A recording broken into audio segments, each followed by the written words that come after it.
we see instance after instance, and here is one of the pictures that does not have a Christian symbol or influence, but now you know that it was looked at as a providential interference here in the affairs of men that this came about.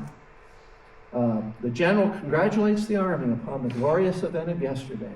Divine service is to be performed tomorrow in the several brigades and divisions. The commander-in-chief recommends that the troops not on duty should universally attend with that seriousness of deportment and gratitude of heart, which the recognition of such reiterated and astonishing interpositions of providence demand of us. So over and over, Washington saw God's hand in his life, and he was an amazingly humble man, and continued being a humble man throughout the rest of his life. Let's take a look at self-government now. What about self-government of Washington? A man asked, can we make him a king? Can the Constitution say that the executive will be a king? It will be a hereditary monarch. That was Alexander Hamilton from New York, wanted Washington to be a king. And he answered, "Sir, with a mixture of great surprise and astonishment, I have read with attention the sentiments you have submitted to my perusal. Be assured, sir, no occurrence in the course of the war has given me more painful sensations than your information of there being such ideas existing in the army as you have expressed. And I must view with abhorrence and reprehend with severity. I am much at a loss to conceive what part of my conduct could have given encouragement to such address, which to me seems big, with greatest mischiefs that can befall my country. If I am not deceived in the knowledge of myself, you could not have found a person to whom your schemes are more disagreeable." He refused to even think about being a king or take more power. And one of the things one historian wrote is that his noblest victory was the conquest of himself. Wouldn't that be great to have that said of you and said of me, that we were able to conquer ourselves? I mean, God's help. God ruling in our lives so that we could conquer those great desires and affections that we have that are no good, that are self-exalting or prideful. Wouldn't that be good? I think so. Well, how about his family life? There's Martha on the right. There's Nellie Custis, who is George Washington's granddaughter. And behind him is his Bushrod Washington, who's a grandson. Now, he referred to him as his son, so in his letters, he's talking about this little boy to the left on the picture. So what are his goals for education? He wanted his son to have a highly cultivated mind, wanted his son to think noble thoughts, to be influenced by great ideas and ideals. He wanted his son to have a proper sense of your duties to God and to man. Proper sense means that God comes first. God is the Lord. I am his servant. That's a proper sense of my relationship to the Lord. He wanted him to be serviceable to himself, and he wanted him to be beneficial to his country. Washington was known as the Cincinnatus of America. Cincinnatus was a Roman general who, when the Romans were being attacked by others there on the Italian peninsula, Cincinnatus came out of retirement. He was a farmer. He took up his toga, his sword. He led the Roman army to victory, and then he retired again to being a farmer. He didn't take power. He didn't become their king. He didn't use his position. He returned to his former position. And so Washington was much like that. He served as commander-in-chief. He longed to get back to Mount Vernon, as much as he could. He came back, and then in 1787, they wanted to be president of the Constitutional Convention. And he just disliked that idea. But he felt that he should go. And a couple men, John Knox, who was the famous artillery commander, urged him, said, General Washington, if you're there at that convention, people will take it seriously. Only you, General, can command that kind of respect. So he went. And then, sure enough, they passed the Constitution, and who gets elected first president? He did not want to be the first president. You know? So he serves from 1789 for 2 terms. He could have gone on. There was no end. There was no what? Limit. I'm sure glad that somebody knows those big words like that. There was no limit to the number of terms that you could have. That came with the 20th Amendment after Franklin Roosevelt ran 4 times and was elected. They came out with the 20th Amendment in 1947, I believe. But here we are back at Washington's day. He set a pattern that was never deviated from. All the presidents ran for a maximum of 2 terms until Roosevelt. Roosevelt broke that tradition. So here are his family and his covenantal duties of the family. He says, I should enjoy more real happiness. You know, I forgot to tell you what I was going to tell you. He served 2 terms, so he left the presidency in 1797 and went home to Mount Vernon. He was so glad to be home. Do you know how long he lived there? 2 years. He dies in 1799. So he led a life of service. He didn't do what he wanted to do. You know, he learned to be self-governed. I should enjoy more real happiness in 1 month with you at home than I have the most distant prospect of finding abroad. If my stay were to be 7 times 7 years. In other words, if he could be abroad in France or Germany or England for 7 times 7, 49 years, he says, I would still not find the joy that I would find in 1 year with you, Martha. It was very, very sweet. This is a letter in 1775. I shall rely, therefore, confidently that on Providence, which has hitherto preserved and been bountiful to me, not doubting, but that I shall return safe to you in the fall.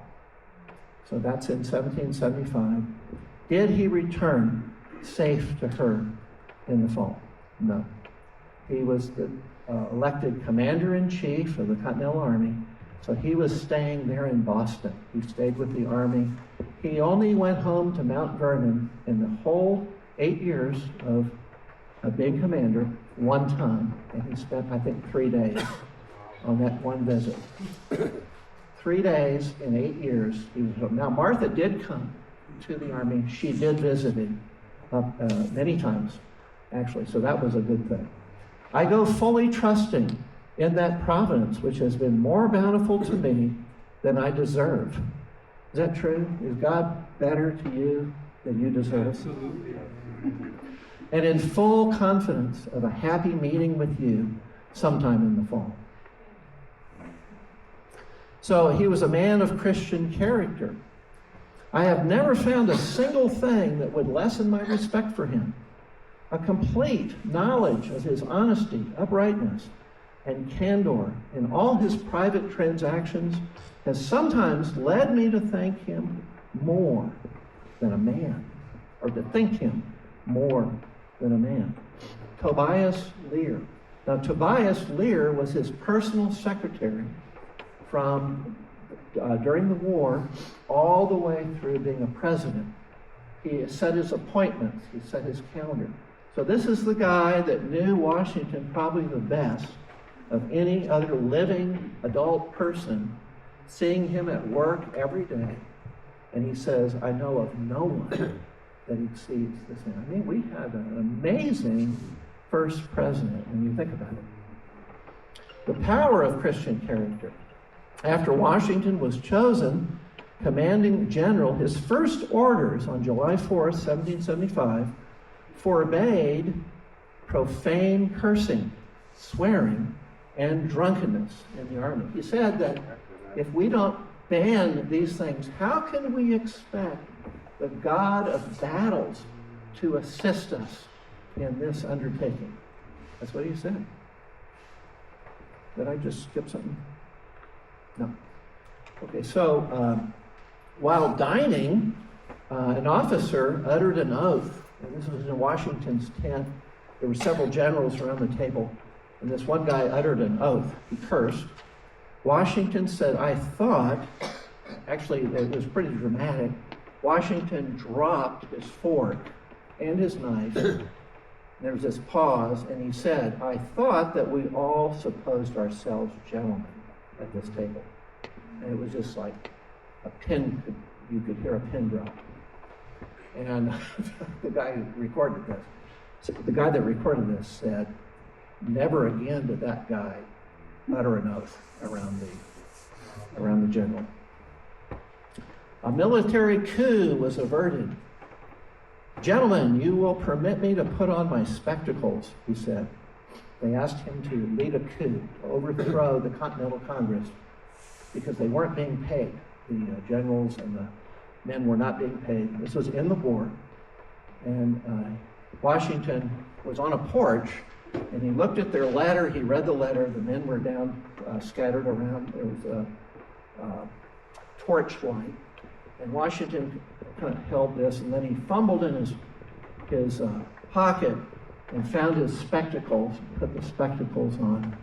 Took him a little bit. And he said, gentlemen, you will permit me to put on my spectacles, for I have not only grown gray, but almost blind in the service of my country. It was said that when he said that statement, and they saw how much he had suffered and how much he had grown old, that tears came on many of the veterans' faces, and they just walked away.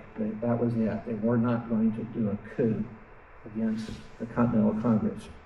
So Washington resigned as general, he assuring no military rule. He was going to lay down his sword.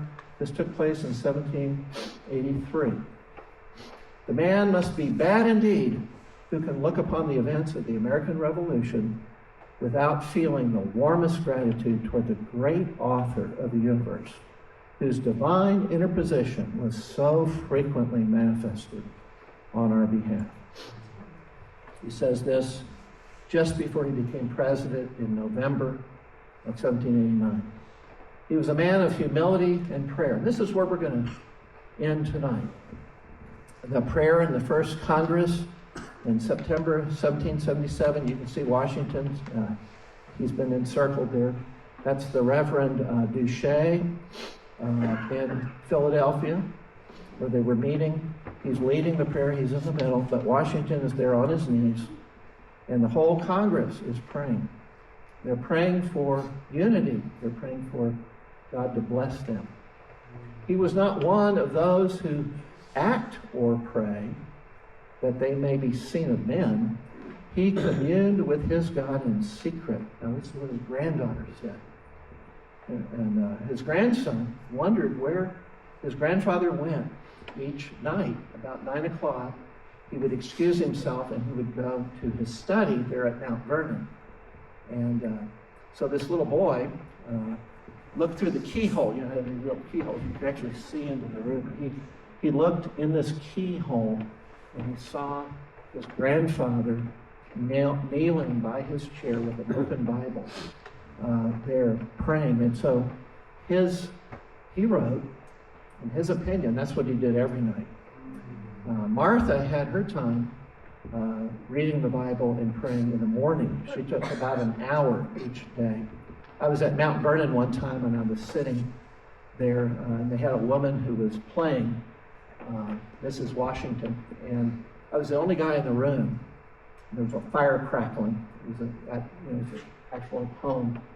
And so she says, and she plays the period. You know, she's playing as though it's 1776 or something. You know, that's the date. And so I said, well, ma'am, how do you usually spend your day? And I just asked her, because I knew that from journals that Mrs. Washington started the day, got up, that she had time in the Bible reading. And she says, well, I start my day about an hour after rising, and I read the Bible, and I take time to pray for about an hour. And she's rocking in this little chair while she's talking. I thought, man, they've got this part played. She is playing the role perfectly. I was impressed with Mount Vernon. I was very impressed with how they were doing that. Here's Washington taking the presidential oath on the Bible. And he laid his left hand, he has his right hand on the Bible in this picture. I think the picture is wrong. I think it's his left hand. It's supposed to be on the Bible. He's raising his right hand. I think the picture is reversed. But he laid it on his mother's Bible, Mary's Bible. It was open to Deuteronomy chapter 28, the blessings of obedience and the curses of disobedience. I'd like you guys to go home, if you can tonight, read Deuteronomy 28, because the first 15 verses are the blessings of obedience, and then the last 40 some odd are the curses on disobedience. He chose that chapter, and he put his hand on it, raised his hand, took the oath, and then he added. Does anybody know what he added to the end? So help me God was added. It's not in the oath. And every president since then has added that as well. So he took that oath. Now I'm going to skip headed to the end of this to, not sure how many things I need to skip over here, but there were, this is in the U.S. Capitol, there's a prayer room, and this is the stained glass window in I think it's called the Congressional Prayer Room. I've only been in there one time, and it was with a bunch of Chinese pastors a long time ago with David Barton. Anybody know David Barton? Yeah. He's a historian. And we walked in there, and I go, wow, I've looked for this room over, and I've never found it before. It's right off the rotunda. It's very close to the rotunda. And there it says, preserve me, O God, for in thee do I put my trust. And he wrote out a prayer for all the governors when he became president, and sent a circular to all the governors before he became president, 1783, when he resigned command of the army. He says, I now make my prayer that God would have you and the state over which you preside in his holy protection, that he would most graciously be pleased to dispose us all to do justice, to love mercy, and to conduct ourselves with that charity, humility, and peaceful mind, which were the characteristic of the divine author of our blessed religion. Without a humble imitation of his example in these things, we can never hope to be a happy nation. I want you to hold on to that. Without imitating Christ in all these things, he's saying, we cannot hope to be a happy nation. And remember what it had, that lowest foundation stone? God and his word. See, without God and his word, we would not know how to imitate. We would not know how to follow Jesus. And so Washington understood, I think, there's a few other items here that I'm going to skip over to the end, and then we're going to take some questions. So if you have some questions, and you can tell sometimes I go a little longer here.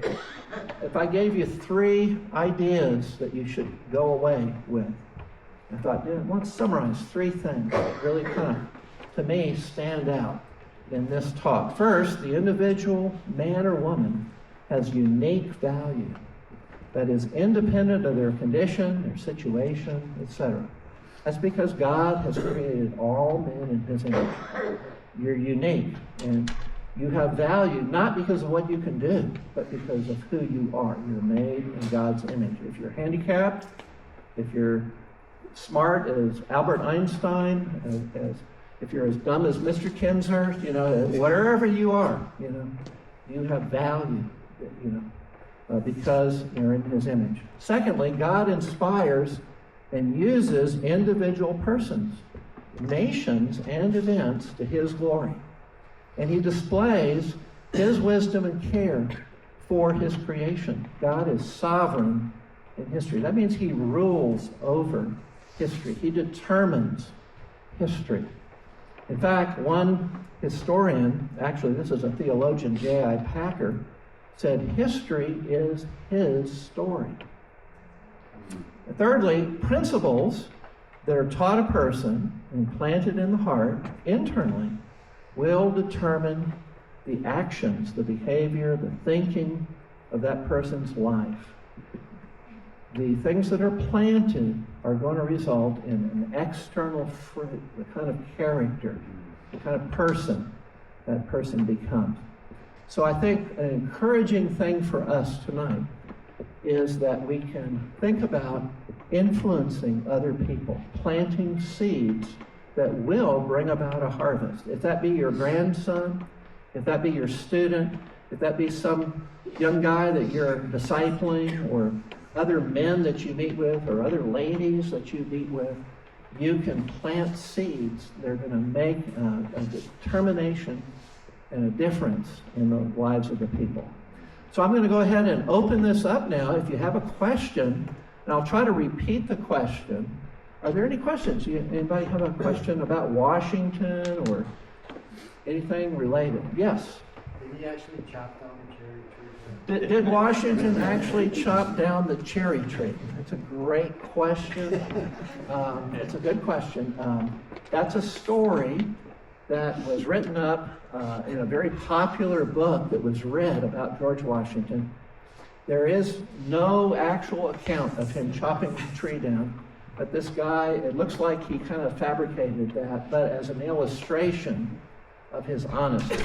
If you remember, he chopped the tree down in the story, and then his dad was angry. Augustine was the name of his dad. His dad died when George was 9. And I find it interesting that George had the character that he had when his dad died at 9. Here's a dad that did not have a lot of time with his son. But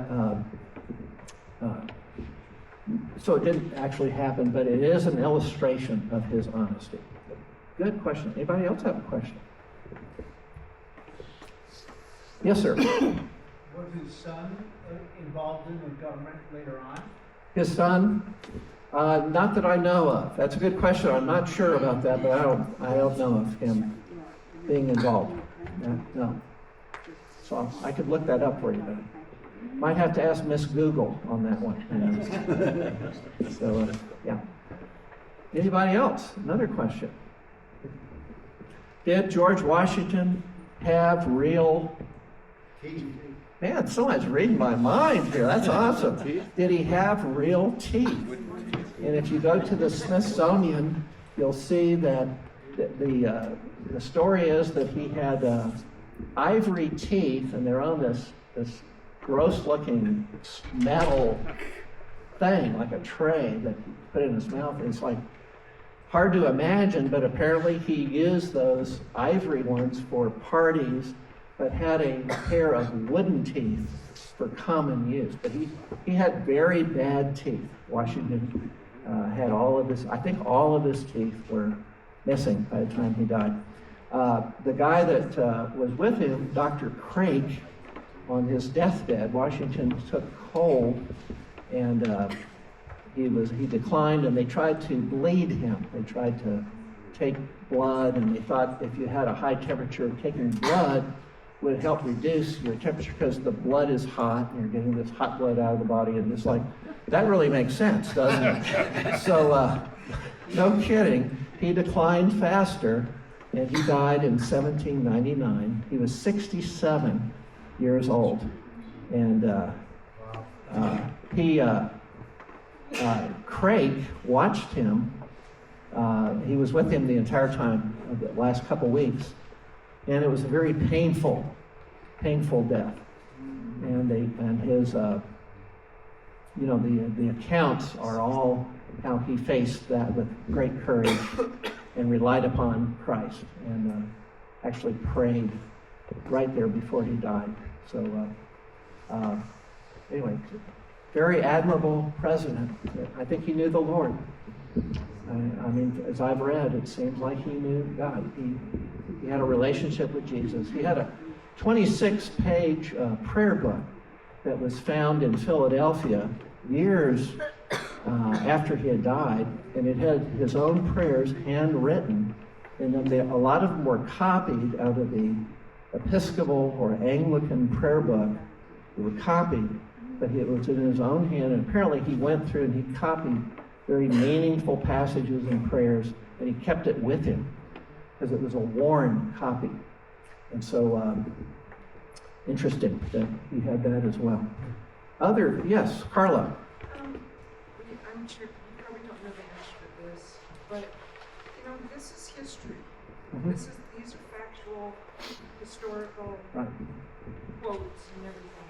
Right. In the history. But I don't imagine this is being taught in public schools. Right. No, it's not. It's not taught. You're right. But the thing I like about tonight is that I can use quotes, and you're just seeing what the man said about himself or about another person. So it is a historical account. And I encourage you, if you're teaching, that you use some quotes. Get some quotes that you use of our founding fathers or of great Christians. I was encouraged, Monica was telling me about reading about John Newton today and teaching about, tremendous Christian guy who had been a slave trader. He became a Christian. He repented from that, turned away. He lost his business, slave trading ship, and he became a great advocate for abolition of slavery and a pastor as well. But you can put that on your wall. You can put quotes. I mean, if you use historical, accounts, you're teaching history. You're teaching the truth. So I encourage you to think about that. Think about what you could do to make a difference. Yes, sir. What was the inspiration for the Washington Monument? The inspiration for the Washington Monument, I don't know. Is this in a free split? Yeah, it was being built during the Civil War, so it was being put up years after Washington died. Apparently, it was about halfway, maybe a third complete during the Civil War. So Lincoln was president at that point. Yeah. Yes? So John, you mentioned about Valley Forge, 12,000, you were right? Was it 12,000? Yeah, that's what the initial count was, but they suffered so much that only 3,000 less were able Yeah. to do battle. Yeah. Yeah, they went in with 12,000 and they came out strong, having a good training with about 8,000 some odd. So they reduced. I mean, it was a period of suffering. Think about that, to lose that number that would be a crippling blow to most armies, to lose whatever that percent is, 45%, something like that. Yes. No, not that much, about 35%. Yeah. Wasn't one of his greatest victories was his ability to escape successfully from battles? Yes, that's a great point. He said, wasn't one of his great abilities escaping successfully from battles that were he lost, and he was never captured. He was never captured. Had he been captured, he would have been executed. Washington is a great example of a guy who never had any formal military training. He became a colonel in the Virginia militia, a drill, but no formal training. Then he became commander-in-chief on June 15, 1775, so roughly 250 years ago. That's when he became. And he said to John Adams at that time, he says, I fear you have appointed me into a position that I cannot discharge very well. And Adams just expressed encouragement, and he expressed confidence in Washington, but Washington lost almost every battle he fought in. He lost almost every single one. And the thing was,